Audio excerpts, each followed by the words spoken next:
Happening, everybody? This is D.W. Gilmer, back to leave you today's D.W. Gem. Today I want to leave you a word on trials, because any and everybody that I know at some point or another has gone through a trial. You might be going through one right now. And if that's the case, hopefully this message will encourage you. And if not, once you're going through your next trial, hopefully this message will be able to help you, support you as you go through it. I want to leave you 3 characteristics of a trial. The first one is real simple. Your trial is designed for you. That's right. Your trial is designed for you. God has intentionally designed it so that you can get the strength from it. So that once you make it through, you can be fortified by the test and ultimately be stronger. I know sometimes people say, man, why do I have to go through this thing? Why does this situation coming on me? And I'm here to encourage you and say that because it was specifically designed for you. Your trial is not designed for somebody else, and somebody else's trial isn't designed for you. You know, I heard it said once that whenever you tell somebody about what you're going through, 80% of the people don't care and 20% of the people are happy that it's you. So be encouraged that your trial is for you, because God has a specific intention for you once you make it through. That's the first characteristic. So be encouraged. The second characteristic is very simple. Every trial has an expiration date on it. An expiration date on it. Now, I wish I could tell you exactly how long your expiration date would be. You know, some trials last a day. Some trials last a week. Some trials may last a year, some 5 years. But I want you to be encouraged by knowing that your trial has an expiration date. So your financial trial has an expiration date. Your relationship trial has an expiration date. Your health trial has an expiration date. You just have to understand that your day is coming. There will be a period of time where your trial will end, but you have to keep fighting.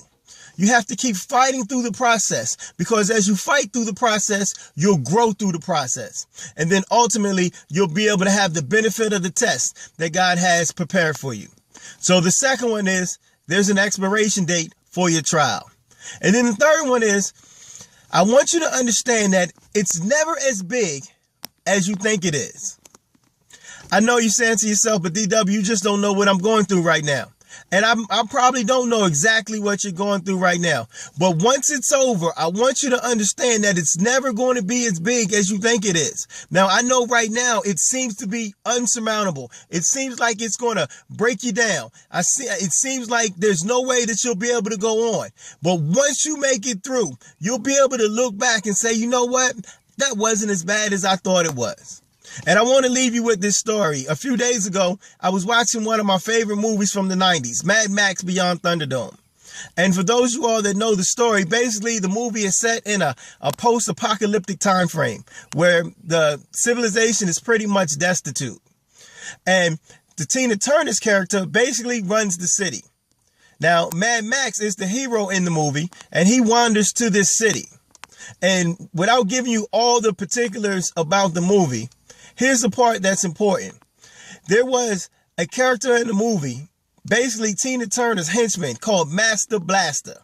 And then actually this man was 2 men combined. Master was the brain, and he was carried on the shoulder of Blaster.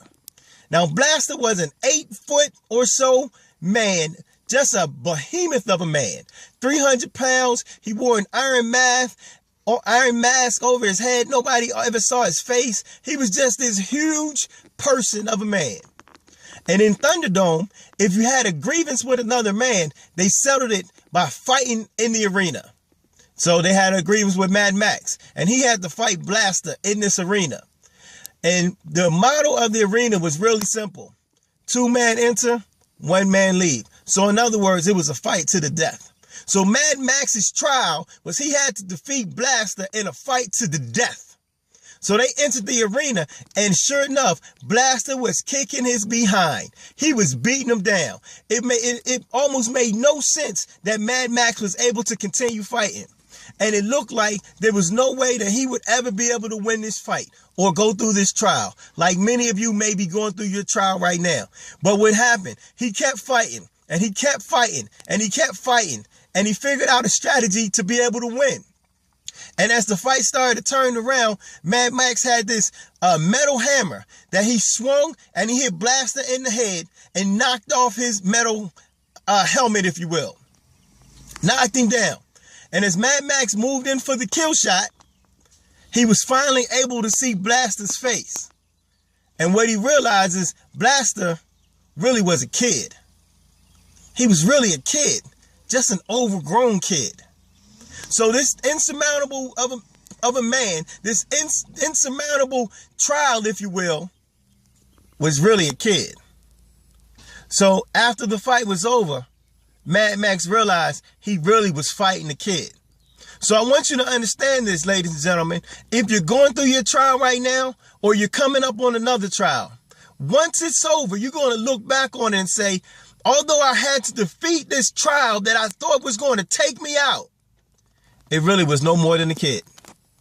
So the 3 characteristics of making it through a trial: remember that your trial is designed for you. It's a test to make you stronger. Secondly, there's an expiration date. It will end. I promise you that. And then thirdly, it's never as big as you seem. It's never as big as it seems. So this is D.W. Gilmer saying, make today a great day, because every day is an opportunity to do something great. Peace.